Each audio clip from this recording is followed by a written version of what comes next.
Welcome to episode 4. I'm Adam McCubbin, and today I'll be interviewing one of Dubai's strongest women, Jessie Akister, who is a CrossFitter and now powerlifter and strength coach. In this episode, we find out how she turned her life around with training and dedication, why she's a big advocate for women to be strong and the differences in programming between men and women, how she uses mindfulness practices to elicit better performance outcomes, why everyone needs to lift sexy, and a mission to educate and inspire women to be healthy and strong, plus much more. In this episode, there were some audio issues with my microphone, but Jessie's was clear as a bell. I just started using some fancy new microphones, and as Tim Ferriss says, when you get fancy, fancy gets fucking broken.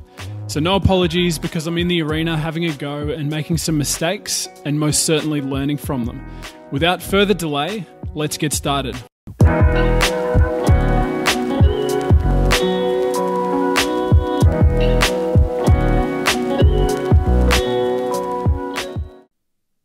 Okay, today we've got Jessie Akister here, who's a fitness personality here in Dubai and a coach, and she's come from a flight attending background to a high-level CrossFitter and is now into powerlifting.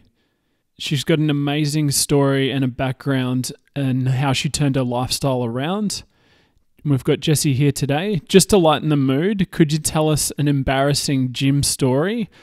Well, there's always lots of embarrassing things, but probably the most recent is one of those deadlift horror stories.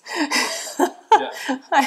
I decided it was a rookie mistake. I should know after this many years of training not to deadlift heavy in the morning before your morning poo. Okay. It was really bad. I decided to pop in. I was teaching a class at 6 and I thought I'll just get in some lifts before the class starts. So I was in there at like 5:30. Yeah. I was like, okay, quick, straight in. Oh no, like 2 reps in and It was a disaster. So this has been followed through. It was very bad. Like there have been times in the past where it's been like, oh, okay, I'll just stop now. But this was, thank God, I had a change of clothes. Yeah. Oh, wow. It was so bad. Well, I wasn't expecting that story. Yeah, I don't tell that that's no, it's like out there for everyone. Right. But it's one of those. It's one of the dangers of deadlifting that people don't talk about things like that, but it's a reality of the sport. Exactly. It was actually funny you say that because I had a client the other day. I'm not going to say her name, but she said to me before she started training, she said she had diarrhea and she was like really worried. Oh yeah, yeah. And I was like, well, look, trust me, I'm not going to push you. I don't want to see the repercussions of that. Definitely, it's it's a unique one to this sport, I think. Yeah. So for those people who perhaps might not know you, can you just go on your background, your CrossFit accomplishments, and maybe even like your powerlifting numbers and achievements, so people know where you're from? Yeah, so I started CrossFit like a little over 6 years ago, and would you like me to go into like how I got there, or we'll do that later? We can go into that. Yeah. Okay. Yeah. So I had been here for about 5 years at that stage. I was working as cabin crew. I'd done a few years at Emirates, and really I partied a lot. I drank way too much. I didn't sleep well.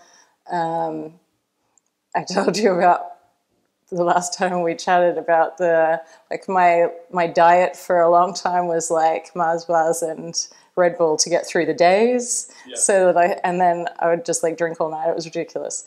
But essentially I was on a flight. We were traveling to Australia. By this stage I was private flying. Yeah. And I was in the back galley, and in private aircraft we have all the china and we have to plate everything.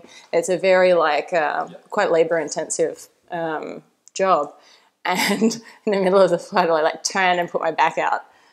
And it was like complete agony. The trip was probably, it was about a little over a week, and I was on painkillers just to get through the trip. And I got back, and the osteopath said to me, you just got to get fit or it's going to keep happening. Yeah. So suddenly I'm like, oh, okay, I guess I should probably go to the gym. I did like all the usual like group exercise classes. Like I used to be a dancer when I was growing up, so I loved like the Les Mills, like choreographed to music stuff. That was really fun for me. But I also get bored quickly, so I'd learn the choreography after doing it once or twice, and then I was like, oh, okay, every class is the same. So then I would get bored. And then a friend told me about CrossFit, and so I started looking, like, where has CrossFit in Dubai? And there were like 2 CrossFit gyms here then. It was really new. There was just a handful of people doing it. And I'm like, I've got to go and try this thing out. And I turned up to the class and did, it was supposed to be your body weight in pounds times that many reps of deadlift. So at the time it should have been like, I guess, 160 pounds for 160 reps. But we scaled it because I couldn't lift that much for that many reps. So I did 100 pounds for 60 reps, and I couldn't walk for a week after. Like I was in so much pain. I was like lying on the floor at the end of the class, and the coach gave me some ice, and I lay there like, oh my God, what have I done? The whole rest of the week I'm like hobbling like an old woman. And a few months later, one of the other coaches had said to me, oh, when you walked in, we thought this girl's never coming back. Yeah. Like I didn't look like your average gym person, so they just assumed this girl's going to like, she's just here for a fun time and it's too much work, so she's probably not going to last. So I surprised them. It didn't really surprise me because I know how competitive I am. But it was the atmosphere of like being in a place where everyone, like there were people that were stronger than me. People doing things like I wanted to do pull-ups, and there were girls doing pull-ups. And those things, like in every other gym, I'd never seen that. So that was what kind of got me attracted to it, and I got like all in from the beginning. So I was like 5 days a week as soon as I started. I was there every day, and because I was private flying in those days, when I was in town I had full days off, so I'd spend the whole day in the gym and I'd practice like all the skills, and anything that I wasn't good at I would be in there doing hours and hours of practicing and trying to get good at it. And that year, so that first year, there wasn't a lot of competition in our region to get into regionals. So I ended up going on a team to the Asia regionals in 2013. And that was my first sort of experience of seeing what good CrossFit athletes were like. I was not good then. But it was like being on the competition floor and having that experience of like trying like some of the weights that it was like, for me, it was a 1 rep max, like trying to get it off the floor and seeing girls in the next like lane doing them touch and go reps. And I'm like, oh my God, like these people are so strong. And it was, in some ways it was hard being there and knowing like I'm really not good enough to be here.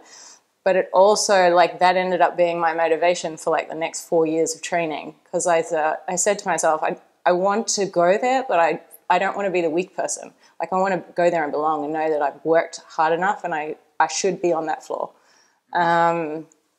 So it was kind of, there was a moment in one of the workouts, it was a team workout, and you had to do handstand push-ups with your partner was in a handstand hold. And the reps, if one person stopped, the other person had to continue doing reps. And unless the other person did a handstand push-up, then the other partner couldn't take over. So it couldn't be like just the guy doing handstand push-ups. And I could do handstand push-ups when I was fresh, but like after I was tired, and this was like the last day of competition, and I was like ruined. And I'm there, and I'm like kept trying to get handstand push-ups, and I kept failing. And my partner was getting frustrated, and I remember just standing, staring at the wall, like so upset that I couldn't do the reps. and just crying. And I'm like, I'm never letting this happen to myself again. Like, I'm never going to be the weak person on the team again. I'm never going to be in a competition and not be able to do the work that they need to do. I think some people would probably end up, that would be the thing that stops them from going back to compete. But that was the like fire for me to keep. Yeah. And that I think is huge in the CrossFit world is that buy-in that people get from accountability. You don't want to let people down, and I know when we caught up before, you spoke about you know, when you first started, it was more you were worried about letting other people down, but like, you know, realistically the coaches are there trying to like inspire you, but you're sort of you had that buy-in just because of that accountability, and I think that's awesome. So just with your powerlifting, obviously you moved from CrossFit to powerlifting. What just so people the listeners can understand what a beast you are. What are your numbers? What are you aiming to achieve in, I guess, the next 12 months? Yeah. Where you're at? So my current numbers, my back squat is 142.5 kilos. My bench press is 90 kilos, and my deadlift is 175 kilos. The goal in the next, within the next 2 years is to try and qualify for the Worlds to represent Australia. So that would require winning nationals, or in case someone who wins doesn't go, maybe being second. But yeah, it requires being the best in the country. So that means you're with people who don't understand, with powerlifting, there's weight classes. Yeah. It's based on your weight class. Yeah, so there are weight classes and there are different federations. So I compete in the IPF, which is a drug-tested federation, and I compete as a 72 kilo or an under 72 kilo lifter. Yeah. And can you just, I know we're sort of going back a little bit, but tell us about like your lifestyle when you were working as a flight attendant versus as compare it to now, and how did you get to that level of compliance and motivation to obviously you spoke about before that you're competitive, but how do you think you get that to be where you've got? Yeah, so it's a journey, obviously. Like where I'm at now, like didn't happen overnight. Like I didn't start CrossFit and change my nutrition and change my entire lifestyle. Like that didn't happen. I started training and I kind of went, okay, let's be a little more careful about what I'm eating. I went from pre-training was like I ate whatever I wanted. I went out a lot. I didn't prioritize sleep all that much, even though I've always been a good sleeper. And really exercise was more of an like incidental thing. Like I didn't have any structured thing the whole time I'd lived in Dubai. I maybe had been to the gym 3 times in like 5 years or something. So when I started training, the first thing was just to train anytime I was in Dubai. And for the first few years, I was still cabin crew. So I still then made it a habit that, like, if I was on a trip, I would fly somewhere and straight away go to the gym. And made it a non-negotiable that I would do something, even if I was exhausted, if it meant in a hotel gym doing like 15 minutes of like treadmill intervals or something. I found that helped with my jet lag and stuff as well. But it also, it's just the consistency of every day doing something, that it's not a choice. Because I think for most people when they start, it's like, oh, I don't feel like it today. And when you don't feel like it today and it's okay not to turn up, then it's okay not to turn up a second day. And it turns into a habit of like, I had a client this morning who was like, oh, I haven't been in the gym in a month. And it's like, oh, because every other day it was like, and then it starts, it's going to be really painful when I get back. So I try to postpone it even longer. So it's that the training was the first non-negotiable. And then you start to realize, okay, if training tomorrow is really important, well, it's not going to be a good training session if I've gone out. So then the choice of whether to go out and like have drinks with friends, it's not as exciting a choice. You'd much rather have a good night's sleep because you're going to train with your friends in the morning. Yeah, and I think that comes back down to that accountability. You didn't want to let your friends down in the gym, and then obviously maybe you become better friends with the people in the gym, and then exactly the people you were going out and partying and drinking with become less important. Yeah, and like those people are still friends, but like the priority changes. So now, then it becomes, okay, well, let's plan breakfast after we train. So then your social things become different. So we would plan to have some ridiculous training session on a Friday so that we could have a all-you-can-eat meal on Friday for brunch. So it was like the choices you made were slightly different. But honestly, for the first few years, I tried paleo for a while, so just like avoiding grains, and I wasn't strict with dairy, but I did limited dairy. And I think just making the focus more real food and avoiding packet stuff, and that was a good starting point, just because it starts to make you aware of the source of what you're eating. And I started cooking more for myself, because I think for years I'd eaten like a shitload of takeaways, stuff like that. So it probably wasn't until it was maybe 3 years ago. So it was, I took a few years after going to regionals that first time. I had some transitions in my corporate work, and then I had, I fell off a rope climb and tore my ankle. So it was 6 months of for a few months I couldn't walk on it, and then several months of rehab, and it was a year later it still hurt. So that year was out for competing, and then the next year I spent 6 months of the year on a strength cycle, because I knew that for me my weakness was that I wasn't strong enough as an athlete, so I needed to just concentrate on getting stronger. And this was obviously, now you're speaking about the progression of you to get to the next time I competed at regionals. Yeah, that was is that how it evolved in terms of your powerlifting as well? Yeah. So essentially, I was using a powerlifting strength program as my base towards my CrossFit stuff. So I'd do powerlifting strength work, and then CrossFit gymnastics, skill work and for conditioning. And that must have been 2015.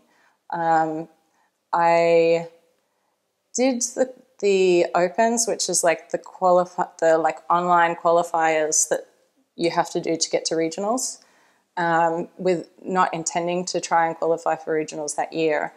And everything was hard because I'd done this whole strength stuff, but my body weight had gone up, but I hadn't worked on leaning out.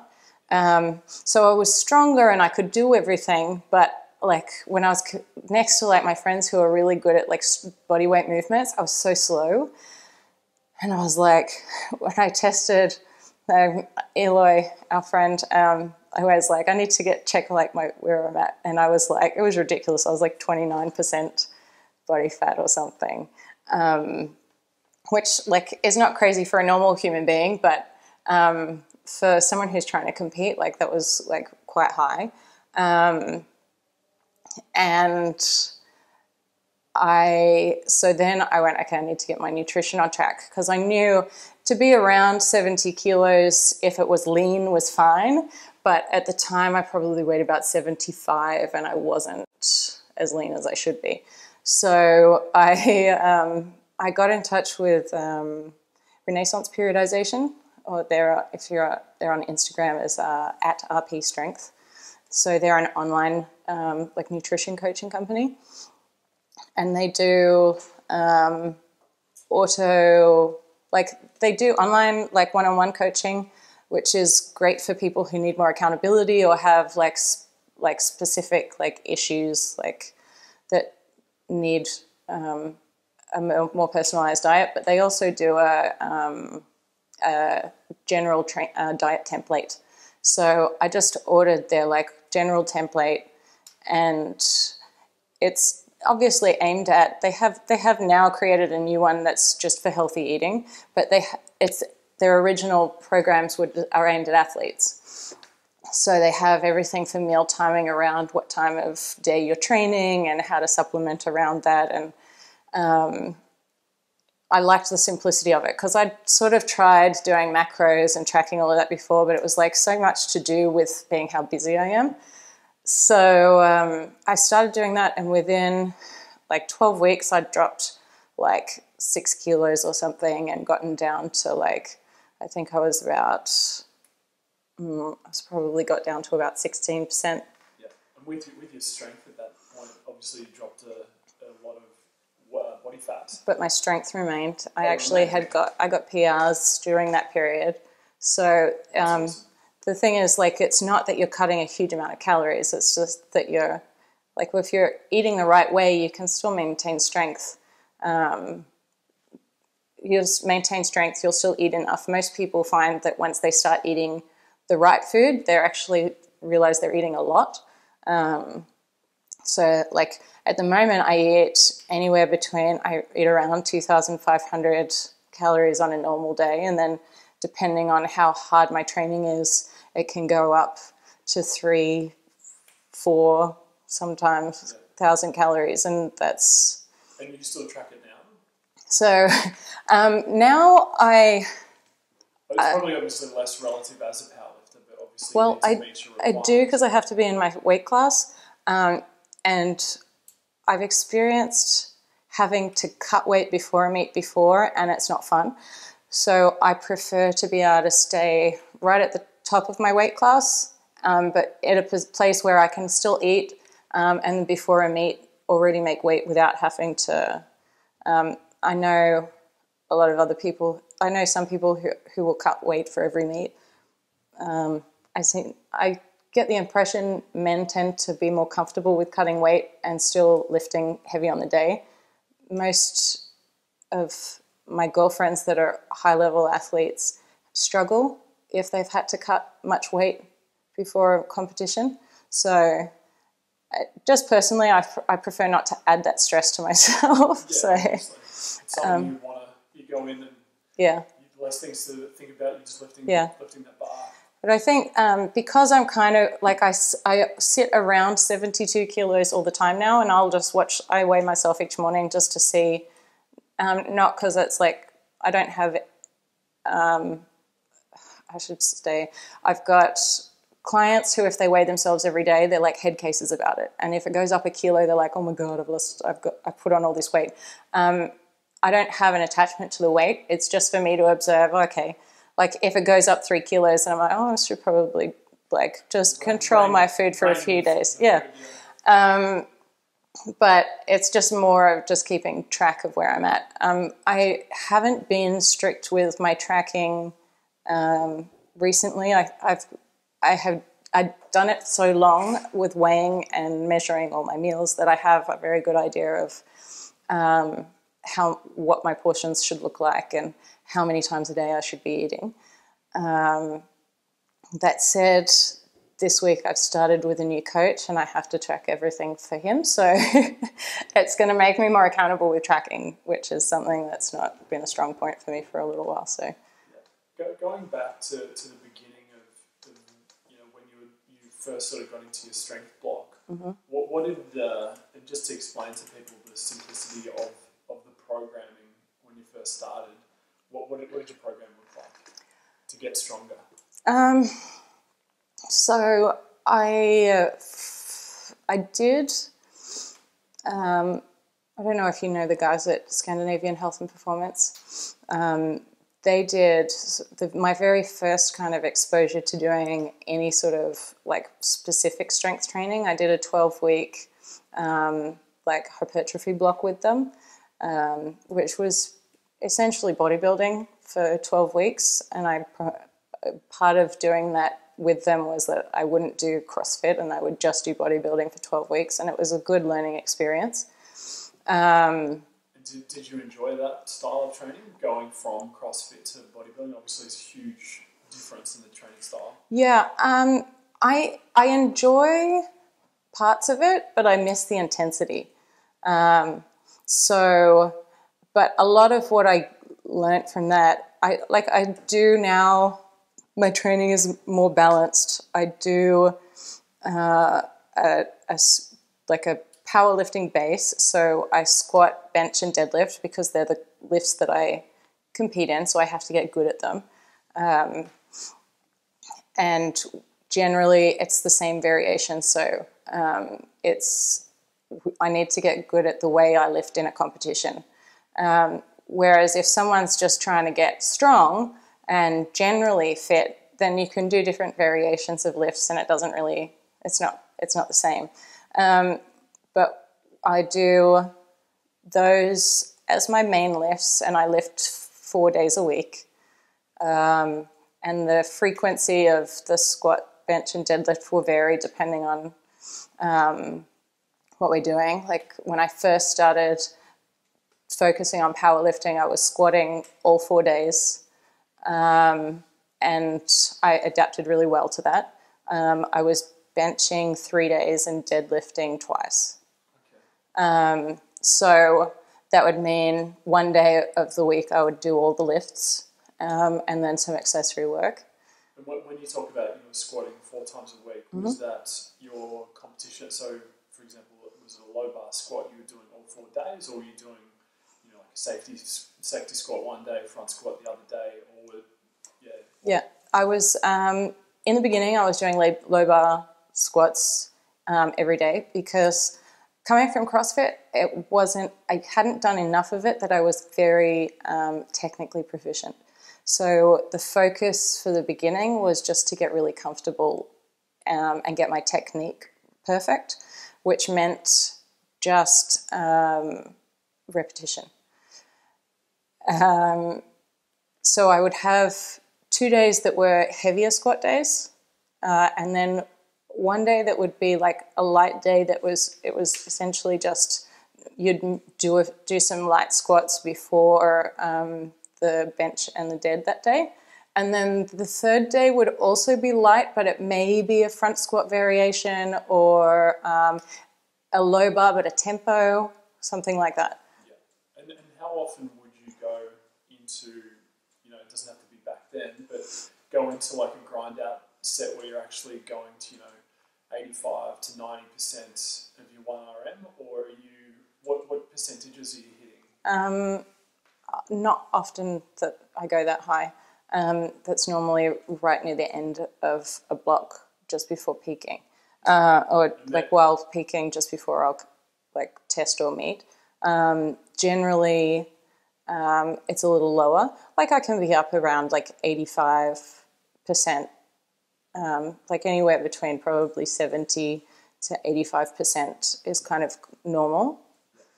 Yeah, I think that's a huge point that a lot of people just starting out with strength training that they miss is the recovery aspect. And we just spoke about you with your numbers and going to 85%, which is like, when the bar speed drops and your nervous system's starting to get taxed. I see a lot of people training in big commercial gyms that are constantly week in, week out, hitting that like barrier, and you can see where the bar's not hardly moving. It might be moving at like 0.25 meters a second, which is really, really slow. Yeah. And just the taxing effect on the nervous system is huge. Can you sort of elaborate what sort of is the difference? Because obviously you've had lots of volume in terms of like your hypertrophy training and with CrossFit training as well.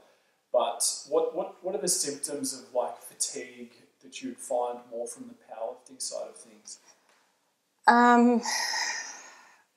I like when you're talking about like when you're really going to true maxes. One of the reasons why we wouldn't do it very often is because of the amount of time it takes to recover from it. So like, for example, if you're doing a true 1 rep max deadlift, like for some people it can take well over a week to recover before you can like even lift partially that amount of weight again. So that like it's not sustainable. You can't not train for a week after if you're maxing out all the time. And then there's a certain amount of volume that you need to hit each week to continue making progress. So if you do a few really heavy lifts, you're actually not going to hit that volume. Like you have to accumulate the volume with a lower percentage, then and continue hitting that number consistently for a long period of time. I think it's as far as fatigue, it's how you feel each day you come into the gym. Like if you put on a weight that should feel heavy, should feel light, and it feels like it's like 1,000 pounds, like that's a really big sign that something's not where it should be. It's either maybe you like pushed too hard in a session before, but a lot of times it's got more to do with like, are you sleeping enough? Are you eating enough food? So many people, I'd say out of the majority, especially of my female clients, the problem that they have is that they don't eat enough. And they come in and they're like, why aren't I losing weight? Why am I not getting the progress? And then like the majority of the time you'll look at what they're eating and they're all at a massive calorie deficit. It's like, well, you're not going to make progress at a calorie deficit. Like, it's just that simple. And then the other thing that people don't take into account is that life stress and training stress are both stress. So, like, if I've got a really insane week at work, then sometimes I have to pull back on training just because I'm not going to recover the same way because like there's too much other stress going on in my life. Alternatively, like if training is really crazy, then I have to accept that like maybe I can't do all the social stuff. Like I'm going to have more nights in. I'm going to have to like prioritize the recovery stuff more. Yeah, I think that's huge because I work with a lot of A-type personalities and you know they're very sort of into and they want to come in and hit a PB or PR every week and it's sometimes it's good to hear from someone like you that you know you're only as good as your recovery and if you're not factoring in you know your lifestyle, your sleep, your nutrition, all that plays a huge role in you actually getting your PR. Massively. It's something I've raised a number of times recently with some of the girls I coach that also I think sometimes in the gym we get so caught up in the idea of a PR when sometimes measuring progress has to be different because, for example, my deadlift, I didn't have a PR. I was stuck at 170 kilos for over a year. So it could be very easy to go, okay, I'm not making any progress. Like why am I even bothering to turn up if like I haven't had a PR in over a year. But you have to look at other things. Like, are you making progress in other parts? Are you like, I spent a lot of time working on rebuilding my structure because I had some things that were not working properly. So I knew if I didn't spend the time working on fixing proper structure, then I wouldn't be able to make long-term the same gains that I hope to make. So even though my number wasn't increasing, were other things changing? And so it has to look at those things. So I said, like one of my clients said, like, I haven't PR'd my clean in like 6 months. And I'm like, yeah, but you couldn't squat to depth 6 months ago and you did a squat clean, full range of motion. And it's like that, to me, is so much more of an achievement just because the number hasn't gone up. The quality of movement has improved. Yeah. So those are things I think people need to also appreciate. Because I think we mentioned it when we were just chatting last week, is like powerlifting isn't a sport that you just overnight are going to compete at the highest level. Like it's a long-term game. The top lifters have been doing it for like 10 years, and they're like, a lot of the top open female lifters are in their 40s.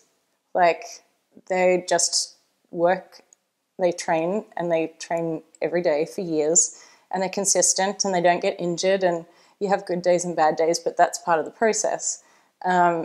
So it's like you can't get into this sport and hope that you'll be overnight making like some massive PRs and being like winning at the Worlds. You've got to, like, I sat down with my first coach when I decided I'd make the change to powerlifting and went, okay, if I want to get to that level in Australia so that I can qualify, it's going to be a minimum of 3 years. Like, and that's just get to the starting point of where I'd like to be.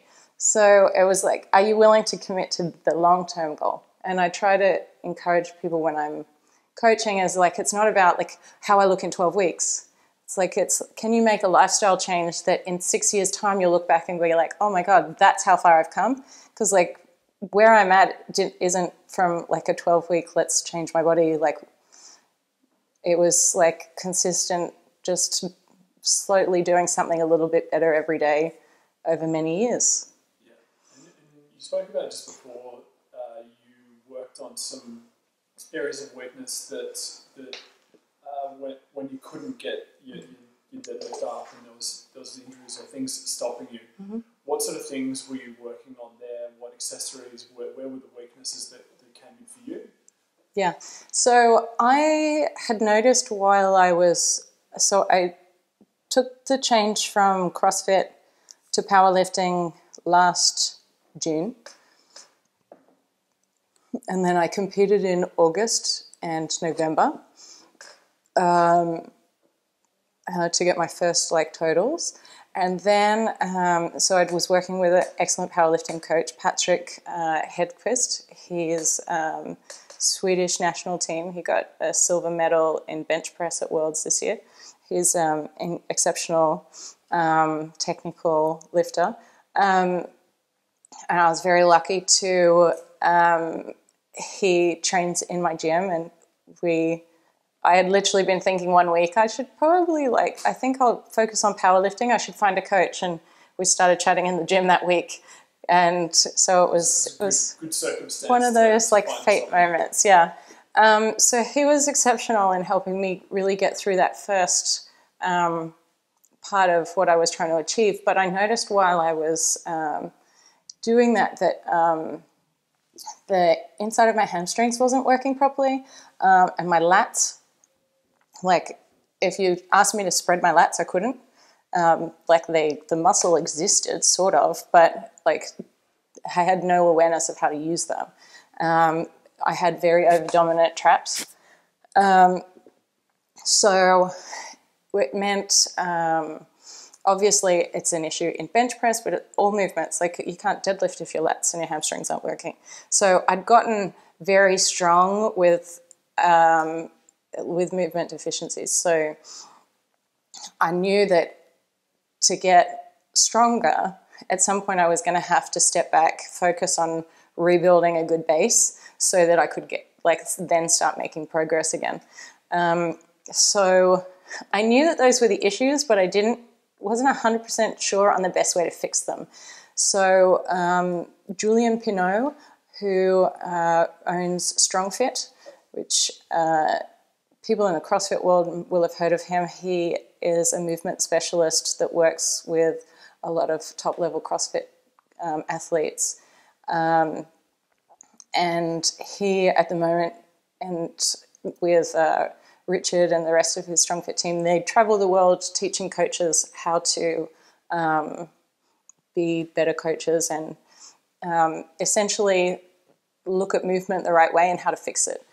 So they were in Dubai, and I booked an assessment with him, and he obviously was like, okay, your hamstrings and your lats don't work.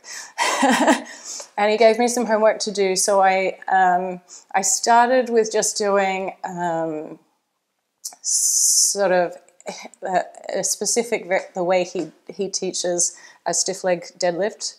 I'm quite flexible, so it was like with a deficit stiff leg deadlift. at least once a week with sets of like 10, like 4 or 5 sets of 10, and sled work, so sled sprints and drags and whatever else, loads of sled work. So that got my hamstrings working, and I did that for months and months every week. And then for my lats, loads of lat pull downs and sled rope pulls. Again, the way he teaches how to do them. Was there, like, when you, for example, for the lats, were you engaging, was he telling you, giving you cues mentally, like pull your shoulder blades into your pockets? Was there cues of things that he was using? So the very first thing he said to me, like, Julian is an interesting character, and he makes things very simple. And he works on the idea that you need to work out things yourself. So he'll explain the concept and go, okay, do this and this, and then go and work it out yourself. There are some coaches who will be like, you have to do this, this, this, this, and this, and it's only my way. He's like, no, work it out yourself, see what works. Which I appreciate because I learnt so much from that process. But the homework he gave me was go and stand in front of the mirror for 5 minutes a day and learn how to spread your lats. And so I was so frustrated. I found a bodybuilder friend and spent an hour with her one day trying to work out what trying to get my lats to spread. Yeah. And then for 5 minutes a day, I'd set a timer and I'd stand in front of the mirror and try to work out how to spread my lats. And I'm for nearly a month. And then one day I was like, oh, I learned how to spread them. Once I learned how to spread them, then I would be in the middle of a movement and I'd feel them for the first time. So it was like being the self-awareness to actually learn how to use them. And then it started to make sense when you would do a movement because you already started to feel them. I think a lot of people don't have the patience to do that work, but you have to do it if you're going to fix things. What would you say, just switching hats, so not necessarily about you, but when you coach, and maybe the mistakes that you've made, what are common mistakes that you see a lot of people maybe getting into powerlifting? What are things, maybe you've done it before yourself, and do you see in the gym and you're like, you shouldn't be doing that? I think a lot of times people are so in a hurry to do everything heavy that they don't spend the time getting technique. And then it's also, do you have the mobility requirements for the movement first? So you may have really restricted mobility or not have the ability to engage your core, so to brace properly in the depth of a squat. So I see it quite often when I'm teaching someone who's new. We teach them how to brace, and then I'm like, okay, and I like to put my hands so I can get that feedback, but to give someone a feedback, something for them to respond to when they're brand new. And I'll get them to brace and then control them their way all the way down into a squat. And a lot of times you'll find well before they ever hit depth, they completely lose their core. Now, if you can't brace your core into the depth of your squat, you don't really have business loading that movement yet. So I think it's important to make sure that you have the mobility requirements first. And mobility, just to clarify, is strength in range of motion. It doesn't mean flexibility. You may be able to get into the bottom position, but are you strong in that position is a different story. If you want to squat 200 kilos, then you have to be strong through the whole movement. You can't... There comes into, you need the strength control profile, not only the flexibility. So like you spoke about before, the mobility is under load. You need to understand. And I think that is my experience as well. I see a lot of people doing that and they're not controlling the movements. And it's you're not actually... You need to take 2 steps back before you start to do that. Yeah, completely. And it's the same with bench press, what people blow out their shoulders because they don't have the range of motion to actually get to their chest properly, and they're not engaging the right muscles, and then it's like... I haven't seen any videos or haven't seen you do bench, but I've seen some competitive female powerlifters that have got an insane like thoracic extension that shortens that. What is your bench press? I wish my arch was... I've got friends that have the most incredible arch. And for people who don't... Like, people see the arch and they say that it's cheating. So let's just clarify why we arch. The arch actually puts you into a stronger position. Your back is more engaged, because you need the whole back side of your body engaged as well as the front, because it's a whole body movement. Plus, it's also, they're getting into this like retracted shoulder position, which puts you in a better place for the shoulder to move. Generally, like, you'll see bodybuilder like bench pressing with a flat back, and it's fine if you're just trying to isolate the pec, but as soon as you're trying to move the most load possible, you want to have as much of the rest of your body helping to support that load as possible. And then, of course, there are people who are bench press specialists who have massive flexibility that can get really super arched, and there are a few people in the world who have a crazy arch and they happen to have short arms, which means that T-Rex arms. Yeah, which means that their range of motion is very short. Of course, within any sport, there are rules around how like a movement is judged. So those people happen to have like the perfect build to make it that they have like no movement of the thing, and that's meeting the requirements. But like, unfortunately, I don't have crazy thoracic mobility. So when you're benching that 90 kilos, you're just superhuman strength. I do have an arch, obviously, but I also have relatively long arms, so I have a good amount of distance that the bar has to move. Yeah. Well, thankfully your arms aren't as long as mine. Yeah. It's not easy when you're a tall person. No, I don't think... I've left my run probably a little bit late and probably left my arms a little bit long. I might some sort of surgery. They're shortened a little. Shortened the femurs and the arms as well. Yeah. What would you say from a coach or a mentor doesn't necessarily have to be in the world of powerlifting? What's sort of the best advice you've been given? Oh. Can be in the powerlifting world. Yeah. Oh. The best advice I've been given is I guess it's always situation specific. I've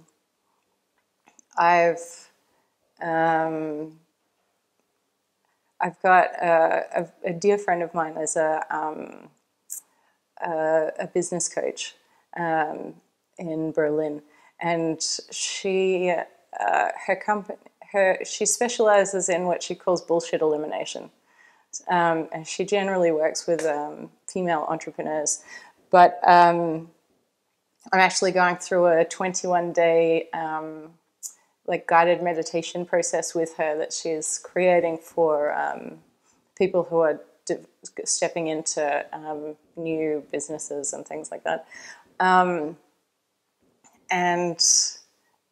something that really resonated today was that you have to celebrate like small things in the process. And I do, because like there's the big goal, like in competing, there's the big goal of like going to a competition and hitting certain numbers. And of course, like you'll celebrate that, but sometimes it's the small wins that you have to celebrate, because it's the now that are the hard pit, like that. Well, like, I mean, it's the journey. Like as an athlete, you're spending all this time training, like 99.9% of your time is training, and the the moment that you're up there lifting the weights, you know, it might be less than 20 or 30 seconds. Yeah, and sometimes it won't go your way.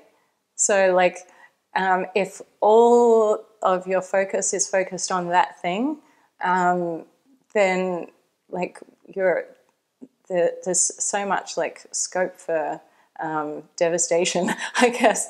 But like the majority of our life is the now. It's the steps along the way. So it's being able to enjoy that process and celebrate small wins and just enjoy the moments as they are. I think like in business and life, and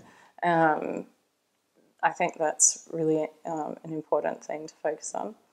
Yeah. And so with that, have you had a background before in mindfulness and meditation, or is that just something that's cropped up recently?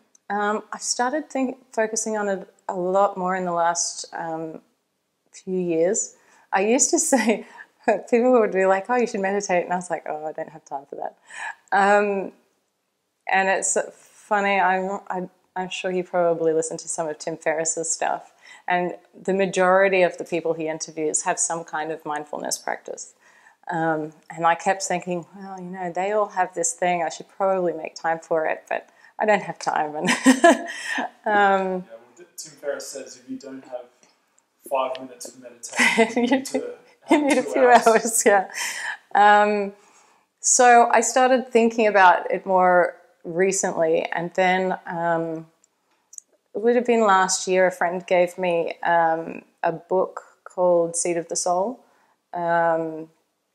which is a really interesting book. It's like the foreword is written by like Oprah and Maya Angelou, and both of them are obviously incredible women, but they both attribute this book to being life-changing to them. And essentially it talks about the soul that is within us, and then our personality, which is like our ego, and that is driven by fear and all of those other emotions that we probably don't want to be driven by. And then that was really powerful. And then like a week later, I happened to be in a bookshop, and I saw, I'd seen the same book at my house. My flatmate has we've got hundreds of books in the house, or I should say thousands. There's books everywhere. But I'd seen the book, and it had just been one of those, like it was in the periphery, but then it was in the bookshop, so I picked it up, and it's called The Untamed Soul, I think. I know, The Untethered Soul. And that was really sort of an introduction to sort of meditation and awareness of the internal dialogue. And would you just drawing from those two books and your current experience with your business mentor, is there things that you've taken into your powerlifting from that in terms of, you know, presence, being in the moment, etc.? Yeah, definitely. There's, it's funny because I think that training almost prepares you for the rest of life. I noticed that some people that may not do any of the other like self-growth work tend to grow as people just from the experience of training, because there's something about doing like a 1 rep max lift or an AMRAP set to failure that you have to be completely present in that moment, or you might die. That's true. I think you can tell a lot about someone's personality just by watching them train. Yeah. Putting a bar on their back and then seeing, you know, I've had clients before, you come in, you can just see it on their face. They love it, and they attack it, and you see them outside of the gym, and they've got that same sort of personality, like they're going after it. Whereas you see some people come in, might be a little bit meek and they're a little bit timid, and then you see them outside, and it's a metaphor for me a lot of the way people train. Yeah, and I think that's where I think as a coach, but also as an athlete, I found like I'm not an aggressive kind of person. And so I relate when people come, like girls especially that I coach come in and that's not in their character naturally, but they have to learn to get aggressive and they need to like learn to fight a little. And being like so consumed with how busy and constant the rest of life is, to come in and just be solely focused on one thing. I've said it before, and a lot of times is that say hour that you're training becomes like meditation, because it's like for that hour all you're thinking about is like the next weight you have to lift. So I think it was almost that those things were good preparation for the soulfulness and mindfulness practice that I'm now doing. It was like that prepared me to like, okay, now like makes sense. Yeah. For you. What about the mindset? If you could just talk about like before you're going for your big lift at a competition. Obviously, it's human nature. You're going to be nervous. How do you get yourself to that state where you're like, I'm ready to lift it? And, just talk about that feeling. I guess because it's for anyone who's lifted above 85 or 90% of their 1 RM, just that feeling of that bar on your back can be quite intimidating. Yeah. There's a certain amount of, we put in so much work in training that by comp day, I know I've done all the work already. You're never going to be lifting like you may be attempting a PR, but it's not like it's an unreasonable number for you to have lifted. Like it's normally maybe we'll do 3 attempts at each lift. So the second attempt may be a lift that you've done lots of times before. And then your third lift may be just a few kilos heavier. But you've done however many weeks of strength work to prepare for that. And you've probably lifted more than that weight off the rack before, because you like to get used to the feeling of what it will feel like on your body. So that's not so much the shock. It's in competition, the thing that has really taken time to get used to is the fact that like you don't have control of when you lift. You don't have control of how much time it is between your attempts, and you're on a stage in front of a crowd. So when people say all the time, like, oh, I can lift those weights, like I could totally get a world record. But the difference of what you lift in training versus what you lift on a platform with judges and a crowd and lights in your eyes, that added pressure is crazy.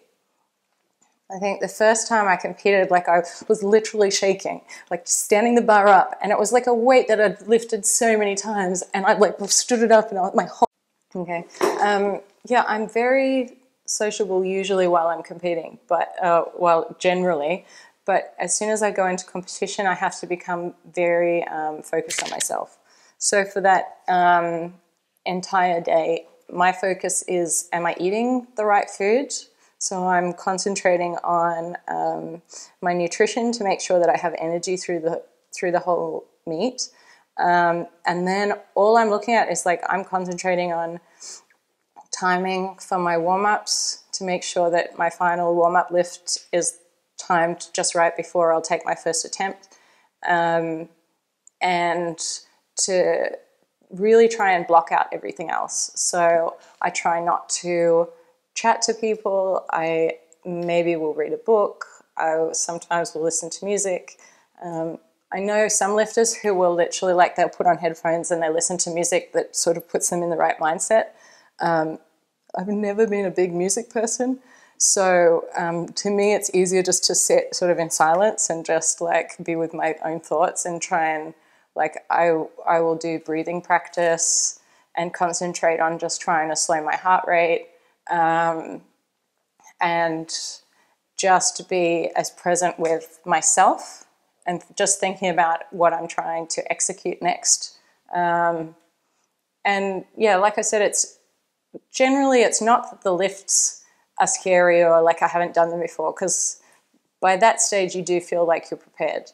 But there's so many variables, like you could be sick, or you're lifting in a place that you're not used to lifting before. Obviously I've spent so much training here in Dubai, then suddenly like the last time I competed was in Australia in the summer, and it was like hot and there's no air conditioning, and I'm like dripping in sweat, and I'm like, how do people even train this here? Like the whole day I was like, oh my God, I'm so dehydrated. So like there's those variables that like you don't have control of, so you've just got to try and like keep your mental state as controlled as possible. With advice, if you got someone off the street and they wanted to start to get into powerlifting, whether it's a guy or a girl, where would you start with someone? And maybe even from a resource standpoint, I always like to ask the question of, if they couldn't afford your service as a coach, but where would you point them? Yeah, so there are a number of like really like good places online, like Juggernaut training systems have great like online content, like videos and stuff. I am being coached by Bryce Lewis at the Strength Athlete. They have great resources and an awesome podcast as well. I really recommend, and there's like simple stuff like a lot of people when they first start will do like a 5-3-1 program. It's probably like the most basic way to start. It's super simple. Just do a few lifts, and like I think that's a great starting point, especially for men, because women generally need a little more volume. So Marisa Inda has just released a women's strength ebook, which she's currently the world champion 52 kilo lifter. What was the name? Do you know the name of that book? Fuerza, I think. Fuerza. I don't speak Spanish, but I think it means strength in Spanish. I'll look it up. Yeah, it's on the Juggernaut training system, like with their resources. It's in the ebooks there.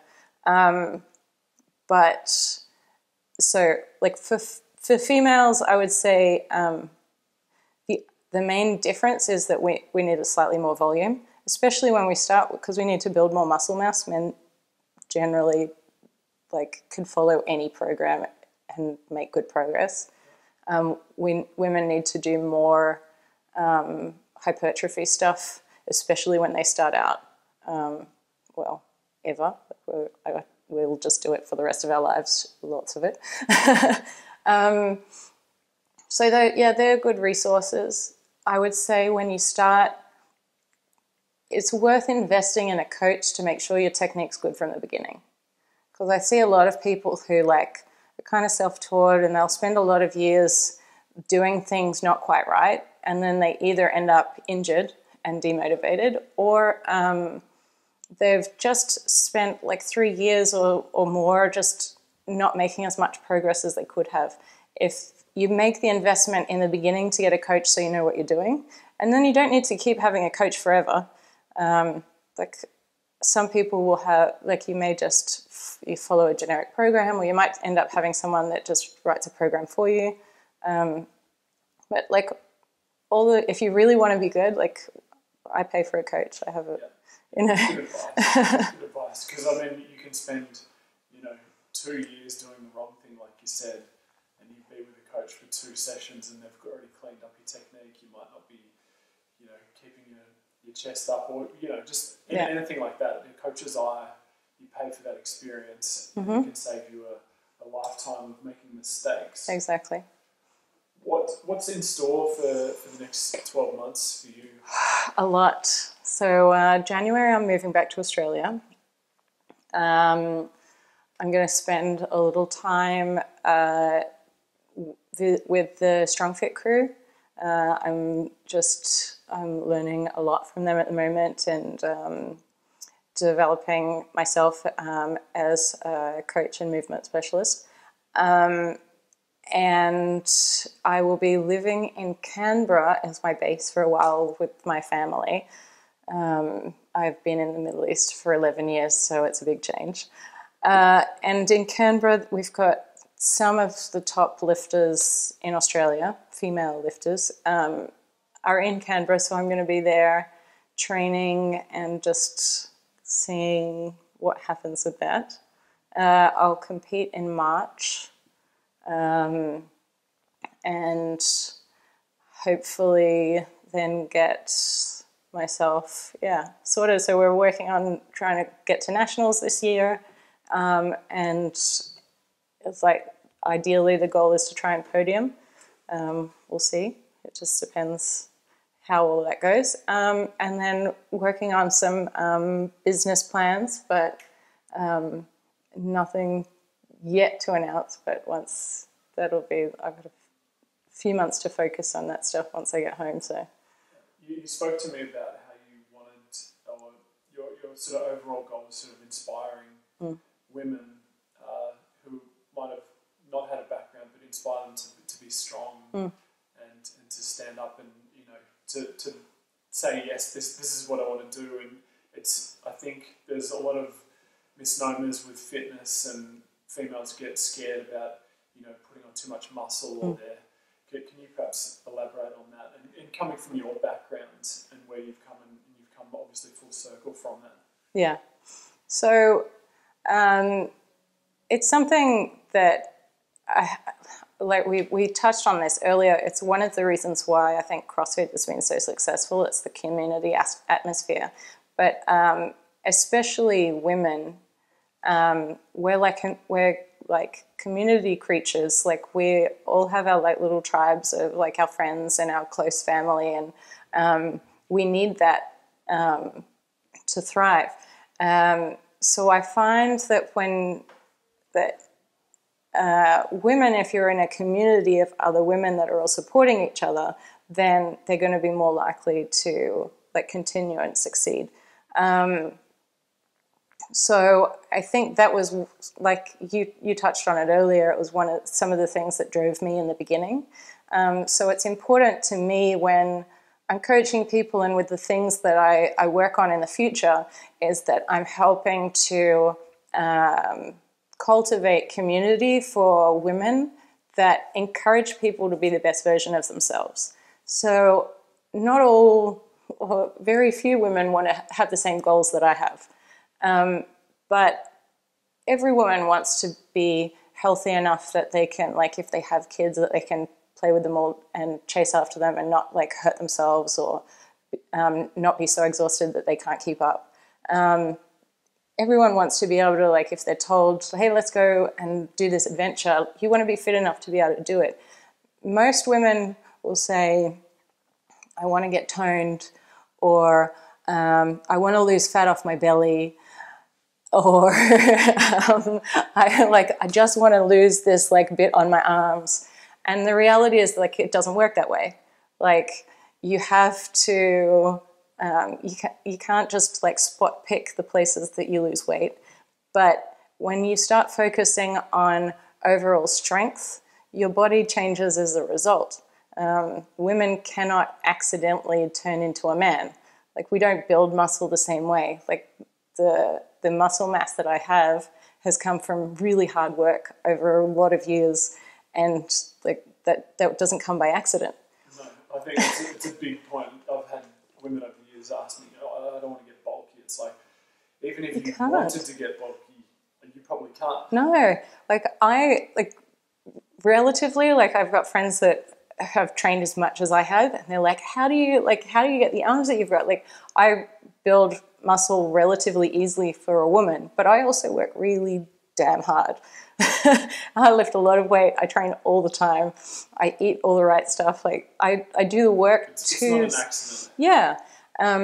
I think a good example of this is I have like a number of people that I've been coaching for a few years, and a new person comes in and says, "Oh, I don't want to get like too muscly. Like I don't want arms like yours." And I'm like, "Well, what about the other girls in the class? Like, do they look too muscly?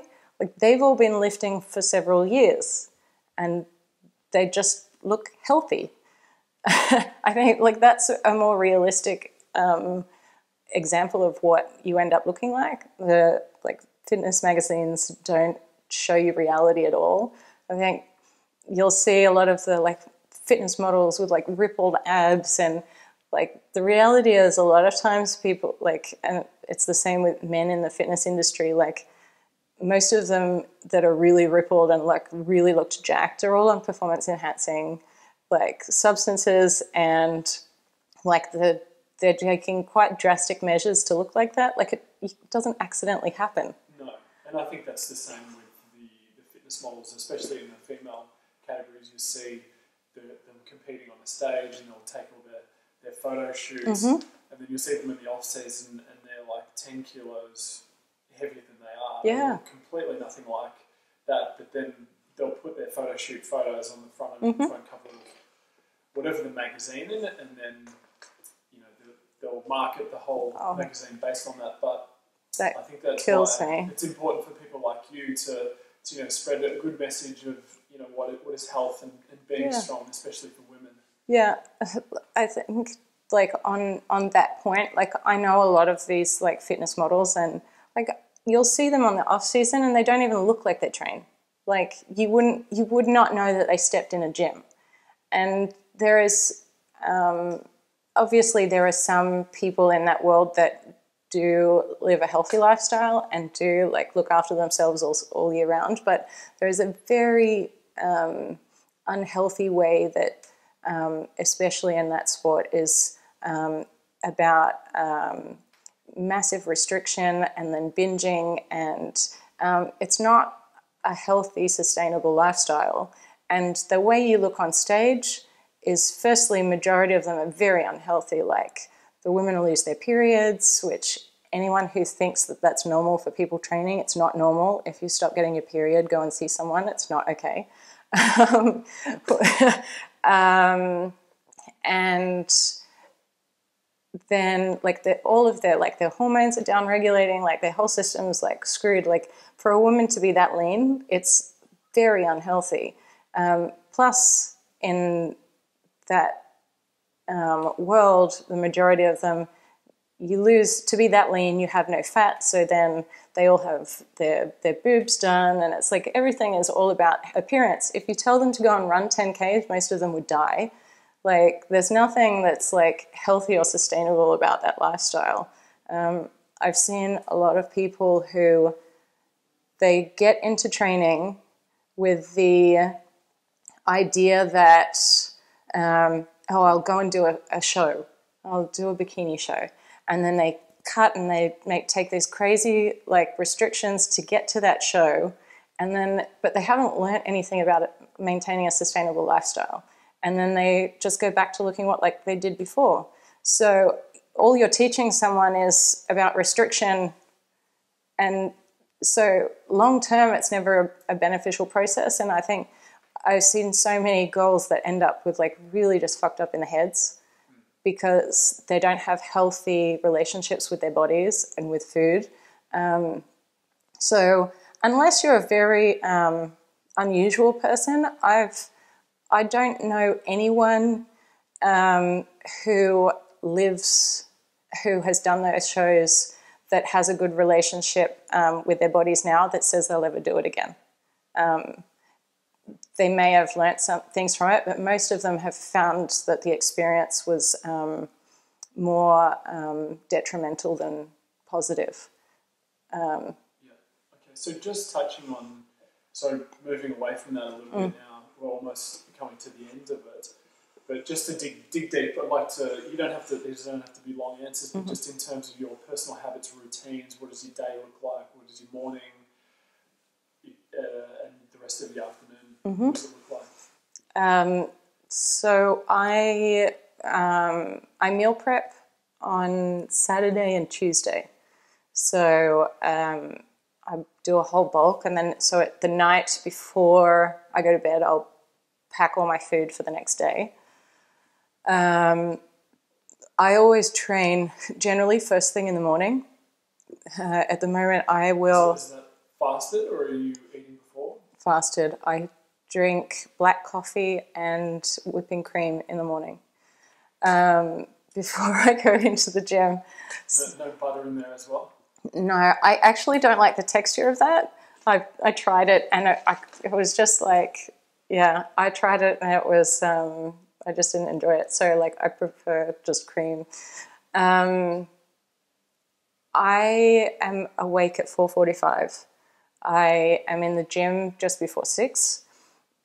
Most mornings I'll have either a 6 a.m. client or a class that I'll coach, and then I'll train at 7. If I don't have a class, I get in there for 6 and I'll train at that time. By 9, I go to the office. I have breakfast while I'm at the office and I'm checking my emails and stuff. I then have my second meal around 11. Then I'll have my third meal around 2 p.m. And then by like 5, I leave the office and I go back to the gym to coach evening classes. So sometimes I'll eat another meal then, like at around 5:30, just before I'll teach. Or I'll eat that last meal when I get home. Just, it depends how hungry I am. You don't do any napping at all? I wish I had time to nap. I would kill for time to nap. Once I have like 3 weeks left in this corporate job, and then I'm totally going to nap when I have time. Nap queen. Yeah. I'm a huge fan of napping. If you have time to nap, you should definitely nap. So, yeah, I get to the gym, I coach normally 6 until 8, and then I will go home. If I haven't had that 4th meal, I'll eat it then, and then I'll normally eat like a tub of like cottage cheese before I go to bed. And then I pass out, like I pack again for the whole next day, like all of the stuff I need for the following day's meals and everything else. And then I pass out from like 9 until 4:45. And that's my week. You sound like the Terminator. And then for the weekend, I'm like, oh my God.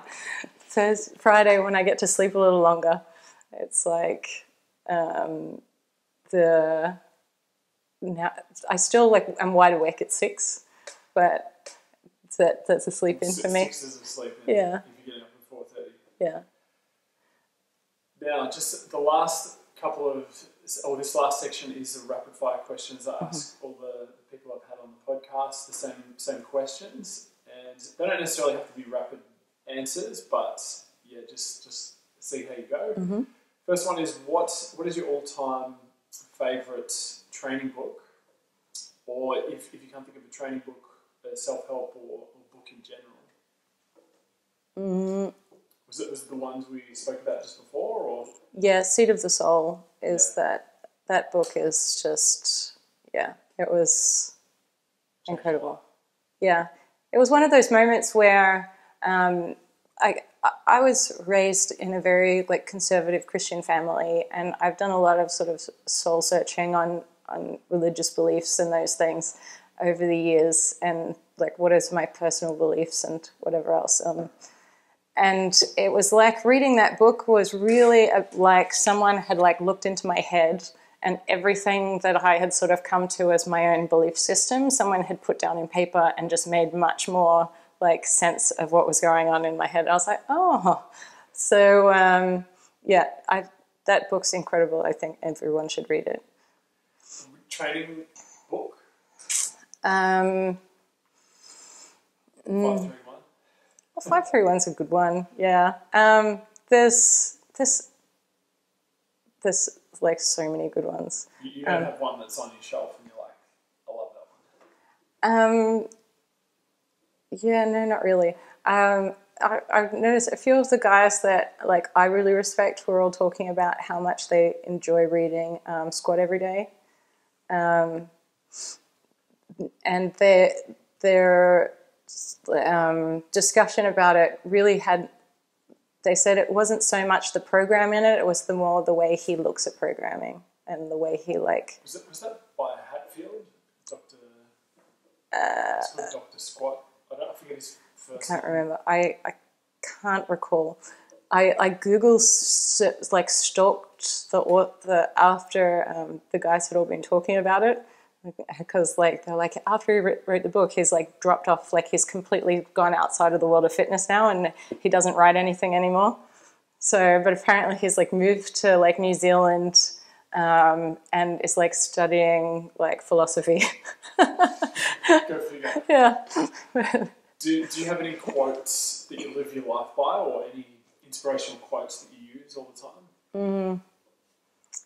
Oh, inspirational quotes that I use all the time. It doesn't have to be inspirational. It could be the opposite of that. Some of the people like Coach, I always say lift sexy. like making sure that you make the lifts beautiful rather than just moving for the sake of moving. I think that's really important. So I like that, yeah. What do you do for fun on the weekend apart from training? I have a gorgeous little sausage dog, so like I take him on little adventures. Recently I've taken up like, I guess it's been more revisiting because I always did them when I was younger, but I've taken up like knitting and like colouring books, because it was sort of part of my trying to find things to fit with the more mindfulness, because I'm so constantly busy all the time, to try and do something that like focuses my attention away from the other things that I'm doing. That's awesome. Yeah. Favourite cheat meal? Oh, I am the worst, like, sweet tooth. Like, everyone who knows me well knows that I have absolutely no self-control when it comes to sweets. So pretty much anything sweet. I'm really obsessed with like salt licorice. So if you've, like a lot of people, like most Australians won't really know of salt licorice. You'll know of like the Darrell black licorice, but like in the Scandinavian countries, they have like licorice, but it's salty. And so it's much more like strong. But I'm like completely obsessed with that. So any person that brings me salt licorice, I'm like forever in love with. But generally sweets, like a friend brought me back like a box of fudge from Scotland, because I always ask for people to bring me like sweets from the place they're visiting. And I ate the whole box of fudge, like, and it was so funny because I had to track my food, and I was like, oh, I just ate 1,000 calories of fudge today. I still kept within the calories I had to eat, but it was like there was no nutrient value in my food that day. Squat or deadlift? Deadlift. If you could be known for one thing, what would it be?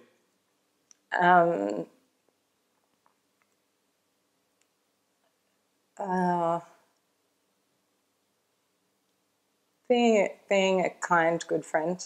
Yeah. Yeah. That's a good answer. Favorite movie? Oh, favorite movie. I don't know about favorite. Like, I'm not a massive, like, I'm not someone who's got something that's like always the same. But I watched Icarus a few weeks ago and really enjoyed that. Have you seen it yet? It's No. it's a documentary of a guy who essentially goes into the whole Russian doping scandal. But this guy was like, he wanted to test, he had this like hypothesis, he wanted to test a whole doping regimen on himself and see if he did the same race one year and then did a whole cycle of doping and then did the same race the next year, how his results would improve. But he wanted to do it like so that if he was drug tested, that he wouldn't get caught. And he ended up getting like connecting with the guy who ran the Russian testing labs, and he was like, yeah, I'll help you. I'll make sure that all your tests would be clean and whatever else. And he thought it was just getting into this, like doing this test. In the middle of it, the whole Russian doping scandal broke. And he was right in the middle of it, and it turned into this like international crisis. And this guy was right in the middle and had like video footage of conversations with people, like the key players in the whole thing. It's crazy. So definitely worth a watch. Yeah, I'll definitely look that one up. If you could jump in a time machine and give yourself advice, perhaps when you were a flight attendant, you just started your fitness training, what advice would you give yourself? Oh, it's so hard. Honestly, I don't think I would change anything. I think I had to do everything and experience things the way I have to get to where I am. So just keep trying to do the best that you can do. Keep striving to be a better version of yourself. Yeah. Where can people get in contact with you? What's the best place that people can find out what you're up to? The best place is Instagram, at Jessie Akister. I post everything on there, and when I put new stuff up, I'll put it on there. So, yeah. Thank you very much for your time. It's been fantastic learning about you. Thank you. It's been wonderful. Thank you for your time. I really enjoyed the conversation.